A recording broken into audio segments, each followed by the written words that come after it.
ons kom nou net van die kerkdiens af en ja, ek dink net weer vanoggend 'n baie dankbare hart. Ek dink ons moet onthou waaroor vandag gaan en ja, dis net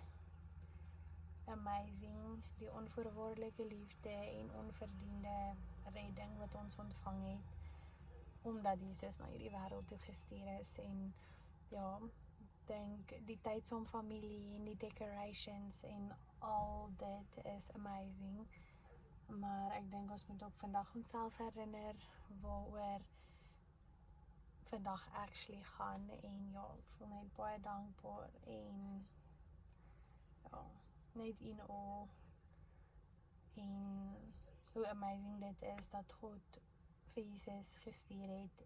en dat dit die rede is hoekom ons vandag in 'n verhouding ewen met hom kan staan. So ja, is net baie dankbaar.